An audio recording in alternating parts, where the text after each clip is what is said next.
Trends, Neil Atkinson with Josh Williams to work through the numbers and the diagrams that are listed to themselves after Liverpool went to Bournemouth and won by 2-0. It was a game you were worried about. You actually said a couple of weeks back you think it might be Liverpool's toughest remaining away game. I mean, it had a lot of the standards of Liverpool's toughest remaining away game. It was unbelievably intense. Yeah, it definitely was. It was, to be honest, it played out roughly how I expected, but without Bournemouth scoring one of their shots, which was weird. I didn't think Liverpool would escape with a clean sheet, but it was as intense as I thought it would be. I thought they'd be really full throttle with the way they play and, you know, overlapping and never really saying die or anything like that. So, impressed by them. But for Liverpool to escape with 2 goals and a clean sheet, 3 points, you know, we go again type thing is really impressive as well. No, it's very impressive indeed. We've got the numbers for the match stats right in front of you, and I think that it's dead interesting, the similarities right the way through the stats, to be honest with you, Josh. Certainly when we get from possession downwards, 48-52 on possession to Liverpool, pass completion both at 80%. That's low for Liverpool. Part of a product as to how Bournemouth play. Total passes completed, practically the same. Pressures, 212 versus 199, practically the same. Pressure regains, 42-41, practically the same. Tackles attempted, both on 28. Bournemouth 120, Liverpool 19. 2 yellow cards for Bournemouth, 3 for Liverpool. That's about as even, and it's a fair summation. But then the bit at the top is what makes a difference. Obviously goals, but also cumulative expected goals. Bournemouth 1.29, Liverpool 2.5. Yeah, I mean it was exactly that. You know, it was two sides going up against each other, throwing heavy blows and things like that, and only one team's going to win when you play like that. End-to-end stuff, basketball.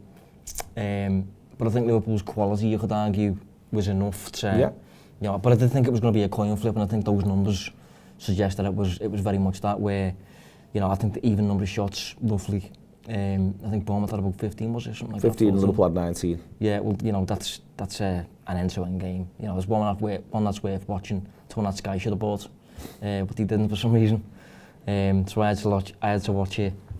We'll have to watch it. Yeah. We all had to watch it, and we'll just leave it at that. Yeah. I think we thought, you know, it's always best not to record these things. We'll move ourselves along. There's a camera there, and they put microphones on us, Josh, whether we like it or not. I know. We'll look at the race chart, and it's Bournemouth 0, Liverpool 2 on the race chart. Again, what you'd expect. Not quite the coin flip, as Josh phrased it before, but there's enough in there. There's a couple of big Bournemouth leaps, especially in the second half period, in there as well. But Liverpool do get to run away with it a little bit by the end. You know, it's striking that Liverpool are that much more powerful on the race chart over the course of the game, but obviously the penalty helps. Well, exactly, the penalty's massive in that. You know, if you remove that big jump there where Salah scores the pen, then it's 1.75, plays 1.29. Yeah. So it's much closer. But Liverpool probably do enough, and I think Salah in particular is a master of basically just killing Bournemouth's dreams, really. I think in 2 situations there, I think the second one especially, you know, when Bournemouth coming into the game getting shots away and things like that, he just kind of kills it by putting the ball in the net with exquisite precision and Bournemouth heads dropping that. And so I thought it was a really big game, but the way we managed it was impressive, yeah. It was, indeed. See it all in there, all the way through to the 95th minute. Bournemouth did not stop, by the way. The pass networks are really interesting, so we often do this where we talk about first half, second half, overall. This is the overall, so this is the starting 11 overall pass network. It's, you know, there's a couple of little details in here that you've got to bear in mind. Have a look at where McAllister is, looking at it right now.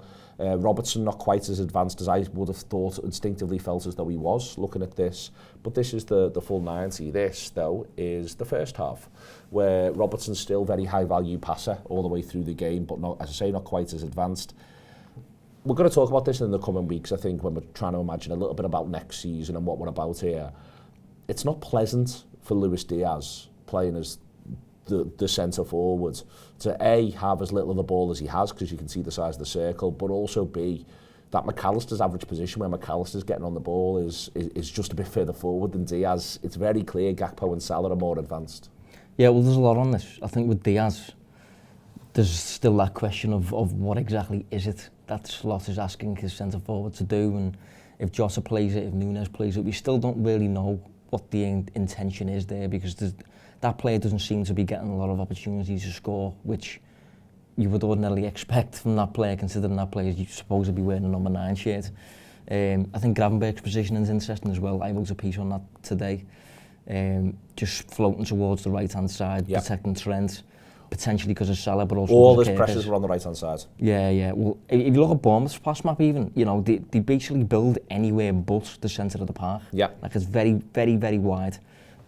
Lots of overloads in the wide areas. It's unbelievable how wide Lewis Cook is first half. He's you know, whilst remembering he's a central midfielder, you can see him there on the Bournemouth pass map first half. You cannot get any wider than that and still be playing on the pitch. Yeah. And it's striking to me that that's where Cook is. You'd have thought that that's where Cook would least like to be, and yet firstly he commits to the role wholeheartedly, but also secondly that's where he ends up. Well, I think this explains why Slot was so interested in getting groundwork over to at least one of the flanks, you know, because Bournemouth's overloads that they were establishing, specifically on the left, you know, with Semenyo and Kirkes, they're just two really dangerous players. You have to stop that. I don't just think it's a trend thing. I think if it was anybody, you know, you have to prevent them from doing that. Liverpool come with a premeditated plan to do that, and they still cause danger. Yep. So, you know, top side, and they will really put you under the caution. That so I actually think this is a bigger win than Arsenal's win over City. I think this is more impressive. No shadow of a doubt about that one. So that's the first half. Second half is absolutely fascinating. Look how narrow Liverpool are on the left. Average position of Robertson in terms of where they're passing the ball, of Endo when he gets on, he's not on very long. Nunez, they're deeper than Gakpo, it's worth pointing out. Diaz gets to be a little bit higher at this point. Gakpo in there as well. Everyone sort of sucked that way, and you look at the other side for Bournemouth as well. Bournemouth's right, Liverpool's left, Bournemouth's right. Everyone's more sort of sucked that way. It's less where the game is. The game is now, and all the circles are small, and what that means is everyone's getting on the ball. They're all about the same size. Everyone's getting on the ball, but no one's getting on the ball loads. No one is dominating the possession over this period. Absolutely no one is managing to do that, and what's happening is everyone's being, the gravity of the pitch is down Bournemouth's left and Liverpool's right. Yeah, well, you can see Bournemouth there committing lots of bodies forward as well. I think I touched last week on when we were previewing this game about the size of the bubbles and things like that, and Bournemouth not really having a dominant possession play. I think they're all quite even with that, with the contribution, a proper team game for them, and we saw that. But it was a proper match. I felt, you know, between the two sides who were both very intense, both intent on doing similar things. Liverpool just potentially with better players on the day, but I think Bournemouth have got a good season to go for it. I think they could finish pretty high, to be honest. And where do you think, firstly, where do you think they should finish? Where do you think they will?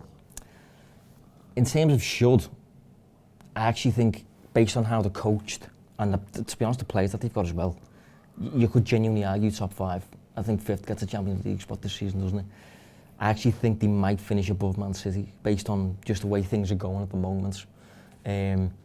But because of that slight gap in real elite quality that they don't have, maybe, I wouldn't be surprised if it was 6th or 7th or something like that, but I hope they finish as high as possible, to be honest. I'm a big fan of them. I think it's really important they don't get any more injuries. I think they're at the sort of the limit for that now. They go to Everton next week in the FA Cup, and I think that they've almost got a little bit of a test, I think, coming up. Not Everton in the FA Cup, but they're going to have back-to-back games a couple of times between now and the end of the season, and if they do carry on in the Cup, then that opens up even more. And I think it's keeping everyone fit, keeping everyone fresh, keeping the right players involved. They haven't really got the room to rotate next weekend against Everton. They're just going to have to go, I think. You know, we saw the bench on this one, so there might be Adam Smith might be back, Alex Scott might be around, but it's really not a ton of options for them.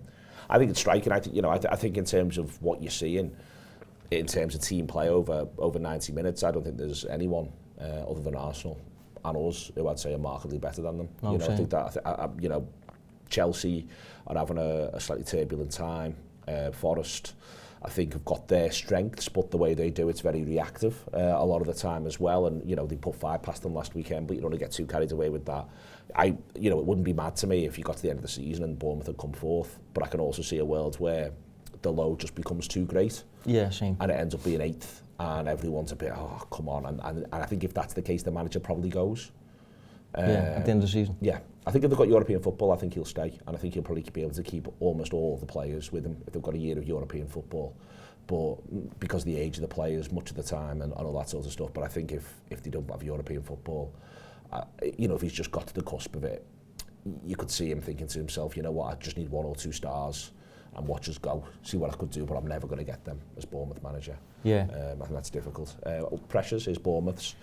As you'd expect from everything we've detailed, it's all down Bournemouth's left. Little bits and pieces here and there. Not loads towards Liverpool's goal. I thought that was quite interesting. I think Liverpool weren't dangling the carrot of it. There wasn't a lot of that sort of, we're going to bait the press back there. You could argue it was more at Anfield, actually. Yeah. Which is a little bit surprising considering Bournemouth are playing at home. Yep. maybe go for it a bit more. But yeah, no, but there wasn't quite as much of it as you would think. There's Liverpool's overall pressures everywhere, and again, it's all in the same channel. You very rarely see Liverpool's pressures be very much in their own half, but in this instance they are. This is Liverpool's pressure count for every single player on the pitch. And there you can see, biggest number by a mile is Dominic Szoboszlai with 44. Diaz ends up on 21 over the course of the game. Salah on 10, which I just think is yet again striking as to this thing that we're talking about, that Liverpool are building a framework around Mo Salah to get the best possible version of Mo Salah. And Saturday is a great example of that working to perfection. I was going to say that, yeah. I mean, if he's capable of delivering the result to that level, where he just, you know, the game's flowing against you, he gets the ball, corner of the box and just puts it in the top corner, far side. You're deciding games on your own there, and that's why he's got that licence, you could argue, you know, to cover less ground. And also over the course of the game, we said before about all very even circles, he's actually Liverpool's most active footballer in terms of touches. So when Liverpool have got the ball, he was constantly involved. He's not just sort of giving you these moments in a sort of latter Cristiano Ronaldo style where he'll bob up and head one in for you at the back post when you're under a bit of pressure. Yeah. He's constantly in the game. He's in the game all the way through. He gave Kirkers a difficult time all the way through. He concerned Bournemouth going the other way. You know, I think it's just striking to me that, so other people can do more of that sort of work. And when he has to work back or needs to work back, he's there to do it. But on the whole, Liverpool are set up, aren't they, just to get the best out of him? Yeah, and the thing is with Ronaldo as well, Ronaldo was the player who finished the move, and that's kind of it. Whereas Salah is playing a crucial role in assisting his teammates and in, you know, the pre-assist, the hockey assist, whatever you want to call it. So being like an all-encompassing forward is Salah's game for me, and that's why he's getting this licence compared to Ronaldo, who brilliant in his own right, but he's literally just standing in the penalty box putting them away. That's a skill in itself, but Salah, for me, this version of Salah especially, is a lot more rounded compared to some of the other superstars we've seen out there. Yep, absolutely. Moving along. So this is just now Szoboszlai's heat map. There it is, all down in that channel. And as I said earlier on, if you look at Gravenberch's as well, I don't want to put them both together because it gets a bit confusing, but Gravenberch's is effectively almost all as you're looking at the screen right now, to the bottom of the centre circle. So on that side as well. And that's where that business was done from those players from a Liverpool point of view. Szoboszlai yet again putting a lot in. You mentioned before about that City game against Arsenal. I just had a little look. I actually thought the numbers would be higher than this, having watched the match. I was surprised it was this low. That Arsenal's cumulative expected goals was 1.17, City's was 0.75, and at the point where City go 1-1, they're actually outperforming Arsenal on the cumulative XG. I would have thought that the two chances that City gift them would have been higher value, to be honest. That was what I was thinking. But it's another extended period in a game where Arsenal actually haven't mustered a shot. They get the two shots that are given to them as gifts. There's two other attempts in there around that time, getting all the way up to the 60th minute. It'll obviously give them a boost, but yeah, you know, it'll feel like a big psychological victory for them, 5-1. It feels massive. They'll have felt as though they, you know, dominated the last half an hour, because they did. We see that City actually don't muster another shot after that Haaland effort, so credit to Arsenal for that. But it's not the ground-shaking performance it's been made out to be. No, I think it was a good finishing performance. You know, we can see that there.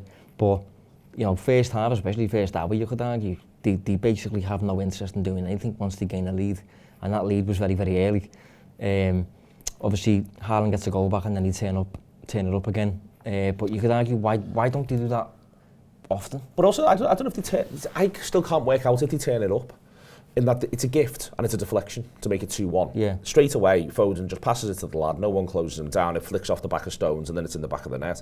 So it's a bit of a gift, it's a bit fortunate. And even the goal to make it 3-1, the goalkeeper arguably should save it, he's surging into the penalty area. Maybe that's a bit of them upping the tempo a little bit, but then in the ascendancy, it all feels good. My thing is, to your thing is, I just, you know, maybe we'll see it, maybe it's going to come now, maybe because, you know, around this time last season is when they beat us 3-1, and it felt like that gave them a bit of belief in it and boosted them, but they just don't appear to me to have that kick through the match that Liverpool have and that other excellent sides have when they're at their best. Yeah, I think the point I'm making is more, once Haaland scores, City don't have a shot for the rest of the game. Arsenal have plenty, albeit relatively, you know, low quality shots from distance and things like that. I think Nwaneri, the goal, you know, outside the box, Partey's goals deflected outside the box. So you won't get that every week, and you won't come up against a team every week, by the way, who are so vulnerable to being done on the break like City are. So. And let's just keep that goalkeeper in at least until we go to Etihad. Yes, let's just keep him in goal at all costs. That's sweet, yeah. So that's sweet. But actually bumped into Gutman halfway through this game. Arsenal were winning 1-0. This was about 5 or 10 minutes before Haaland scored. And he just looked at me in the middle of one of his institutions actually and just said, Arsenal are shit.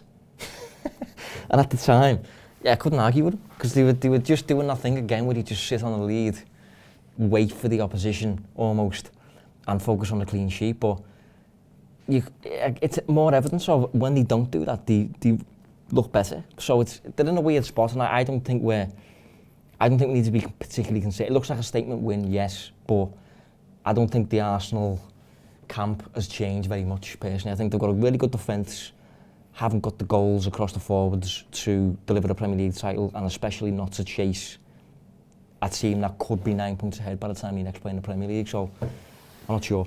Okay, we'll see. Liverpool could be 9 points ahead at the minute. They're all in 10-game average is exceptionally healthy for Liverpool. It's just about 2.1 versus 0.8. Josh, that is league winning stuff from the Reds. It's another weekend where, you know, the game goes that way. We just said before it was 2.5, plays 1.3. In the end, you know, it's all adding to the general sort of feel good, but also the reality that most football matches, Liverpool are kicking off and they're expecting to finish a goal ahead, if you see what I mean, in terms of the expected goals at least. Well, I think we might have already had our dip, to be honest. I think that period where we drop a few points and we on Forest and things like that, I think that could be the dip, if you want, that we experienced throughout the season. But the thing is, the gap didn't really get closed at all. Like it was still 6 points on the back of that, could go to 9 still. So I don't want to say we're home and dry or anything like that, but we could still have dips and things like that, obviously. But I think the period of time where Arsenal could have closed the gap, they didn't really. And I just don't think they will between now and the end of the season, but we'll see. We will indeed. That's this. For some odds and sods in part 2. I'm not saying it's much must watch or must listen, but it's quite good. See you in a minute. A VPN, short for Virtual Private Network, is a cybersecurity tool for privacy and security. When you connect to it, a VPN creates a secure tunnel and secures data traveling between you and the VPN server. Encryption scrambles data, so to anyone outside the encrypted tunnel, the information looks like gibberish, meaning no snoops can sneak a peek at your online activity. NordVPN ensures that you can browse safely and privately in just a few clicks. Welcome back. I've resisted the urge week in, week out to big man my head off. But the fact of the matter is, what about the big man? Chris Wood with another Premier League hat-trick this weekend, putting himself onto 14 goals from open play over the course, well, from more accurately non-penalty over the course of the season. 3 penalties lashed in there as well, 17 goals in total for Chris Wood. What a footballer, he's a pleasure to watch. He's clinical, isn't he? Yeah, very, very efficient. I couldn't believe what Brighton were doing now. I mean, putting Jack Hinshelwood just there and say, go on, mate. All the best. All the First best. game back from injury as Absolutely well. Like if you've not. been ripping it up for a few weeks, you go, okay, well, fine. But he was the first game back from injury, and Jack Hinshelwood had a lot to deal with. Yeah, he literally just fielded 5 forwards ahead of him. I think Hertler is also responsible for the Chelsea calamity earlier in the season, where they got battered by Chelsea. That high line was crazy. So I think arguably the 2 biggest tactical disasters of the season are the same manager. But nevertheless, Chris Wood punishes, and you've got to be there to put the ball in the net. Well, and that's what he is. I decided just to have a little look at his numbers. I was kicking it around, and I thought, fuck it, I will actually finally bring it to a show, because, as I say, I've long admired him. I think he's an excellent finisher. I think he's a good technician. I think he's good at bringing people into play, and he obviously seems good around the camp.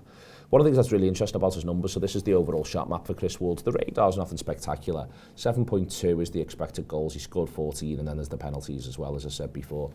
A couple of things are really interesting, though. First and foremost is, just in general, his expected XG per shot is actually really high.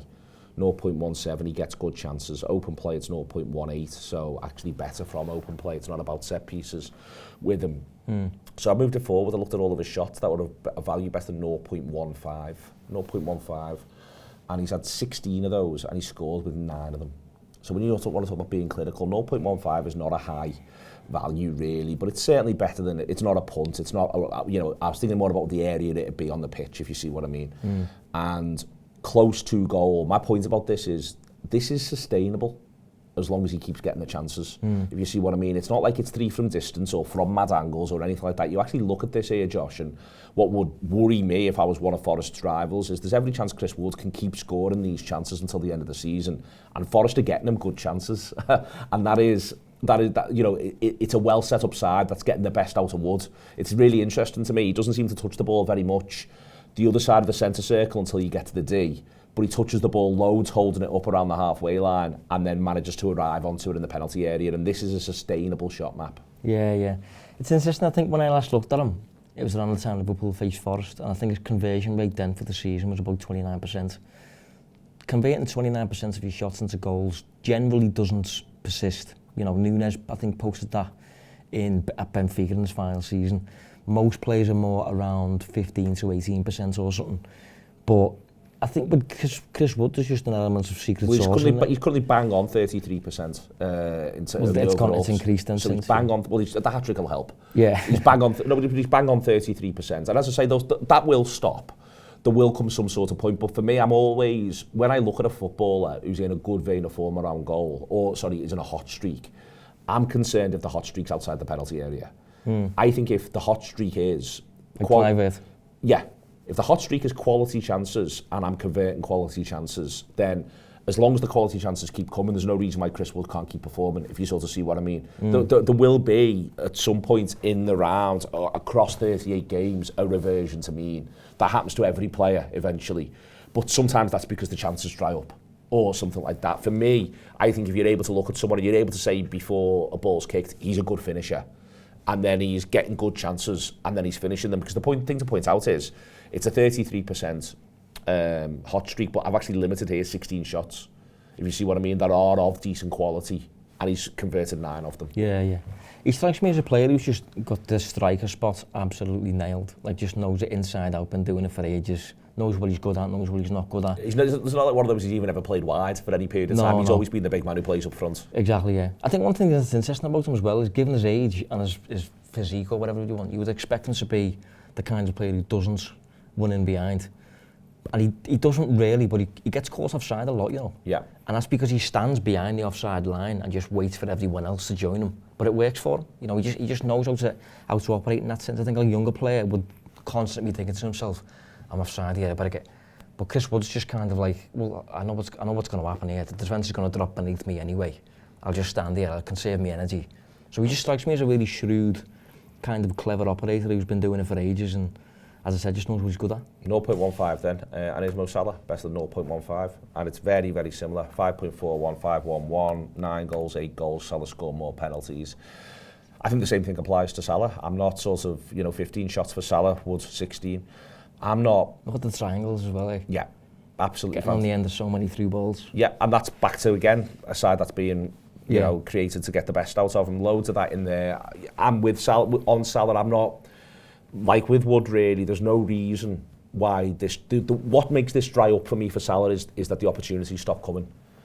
That opposition side or opposition sides work out how to do that. It's not the idea that Salah stops sticking it in the back of the net this season. Again, could be wrong. Finishing is a quirky beast, but it does feel both Wood and Salah to me. There's been a couple of times where Wood's not scored in 3 and you've thought, oh, is this all finished now? I just think that whilst the chances are there, the pair of them are going to keep converting. Yeah, I think you just got to ask yourself, is it repeatable, what this player is doing? And I think it's no coincidence that a lot of Salah's shots there are in the same location. Yep. All triangles as well for the most part. So he's getting on the end of through balls and finishing from roughly the same spot. He's quite clearly very good at doing it. Chris Wood, I think, is getting a lot of tap-ins, a lot of headers, things like that. Whereas someone like, for example, Ola Aina at Forest, he's scored a few this season, all 30-yard bangers. He probably won't keep doing it. I think it might be repeatable in terms of how good he is at striking the ball, but it's not a repeatable goal like you just keep seeing. Well, it's the Cole Palmer question. Yeah. The Cole Palmer question is, he's excellent. He's been excellent from 16 to 22 yards, but you can have a bad run. It's easier to have a bad run, I think, 16 to 22 yards. And because Chelsea are so reliant on him in a couple of ways, and so much of it is about get the best out of Palmer, that's a bit of pressure on that as well. And he still performed, much of the time, Palmer, but it doesn't feel... It's easier to envisage that disappearing than what Wood and Salah are doing, as long as, again, if the number of opportunities remains for all three. Yeah. I think with Forest, I think Chris Wood's probably reliant on the Forest unit to keep working as it is. You know, I think they need to keep scoring first. Well, that's what doesn't happen against Bournemouth, for instance. Yeah, exactly. And then it does happen against Brighton and they win 7. So, you know, it was nuts. Like, but I think Forest are probably a bit more reliant than Liverpool are on everything going according to plan, maybe. But if it does keep going according to plan, Chris Wood will keep thriving. He will indeed. Other thing I wanted to touch on, Everton battered Leicester this weekend 4-0. Now, obviously, any game where you score with your first 2 shots and the first one's within 15 seconds, it's only going to help. But, you know, I think it doesn't come as a surprise. I think there's a bit of a gap between Everton and the promoted sides. So I pulled this, which is the XG difference inclusive. So just look more at the top. We always bang on about Liverpool being brilliant in this, and they are, but I actually want to touch on this. Southampton, Ipswich and Leicester. You know, Southampton are approaching 1.3 minus XG difference inclusive every single game. We said before about Liverpool kicking off feeling like the 1-0 up or being able to have the confidence. Southampton's the opposite. But Ipswich aren't that far behind. Leicester aren't that far behind Ipswich. And then there's a bit of a gap then to Wolves, to West Ham. Bigger gap again then down to Everton.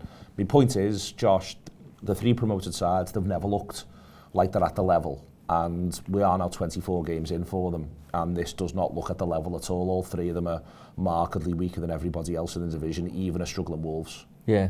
It feels like a bit of a recurring theme as well, past couple of seasons. Got last season. So Wolves is 0.54 this season. So the 0.54 XG difference inclusive this season minus 0.54 is last season. Wolves again are effectively the 17th worst.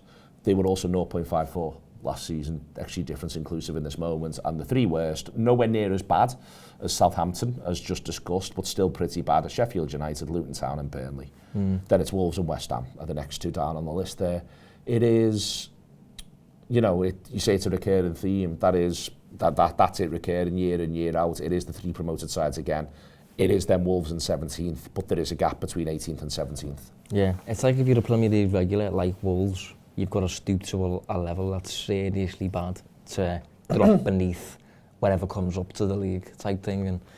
And I think people have been tipping Wolves to go down for a few seasons now, but they never quite seem to get that awful to drop below that level. I think the most vulnerable side next season, Wolves. If any of the 3 that come up have got anything about them, I think your marker point is we've got to be doing better than Wolves. I think that they are, and with the way they're being run, it wouldn't surprise you to see the potential that Cunha might go or Aït-Nouri might go, and they haven't been replacing good players, and in the past they've had another good player about to come through. For instance, the year that Jota goes, well, Neto's ready.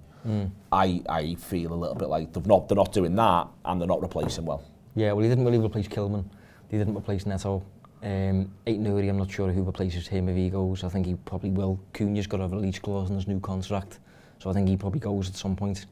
So if that keeps happening, I don't think we've got the manager to get them out of stick. Like, I mean, Vitor Pereira looks fine, but you need better than fine, I think, probably at that level. But they won at the weekend, and they probably are just the 17th best. Is the year before, when none of the promoted sides went down. But let's have a little look. So Bournemouth had come up, and Bournemouth are the worst performer.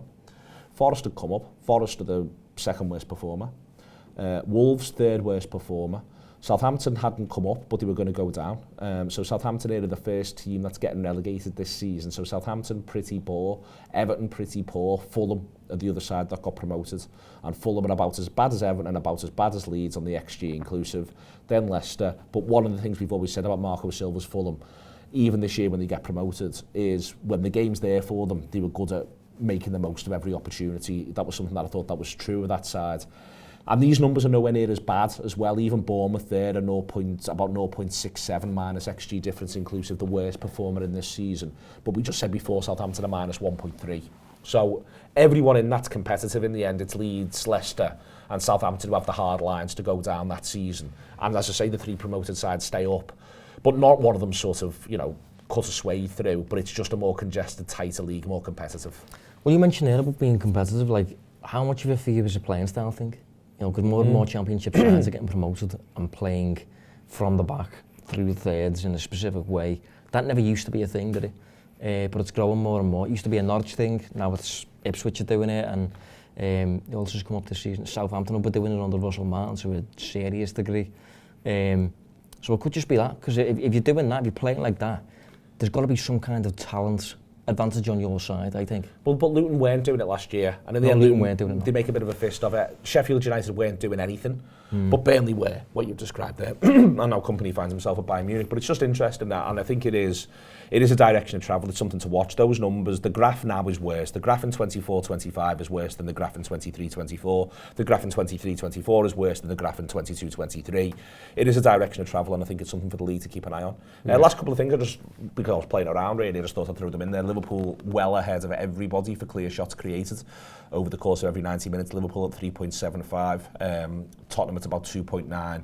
Then Manchester City and Arsenal aren't even in the top half for clear shots created, which is just, there's no one between you and the goal. Because I thought, I wonder how many, because Arsenal got a couple after the errors, so I looked at clear shots, I also looked at high press shots.